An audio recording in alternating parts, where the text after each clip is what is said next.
Hello and welcome to Do It Yourself channel.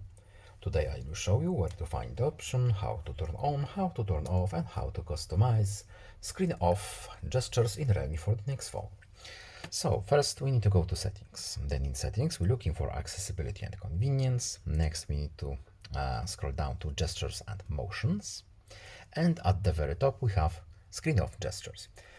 What are these gestures? We have a very short explanation here. So when the screen is off, I use specified gestures on the screen for quick access. So first of all, here we have our main switch, on or off.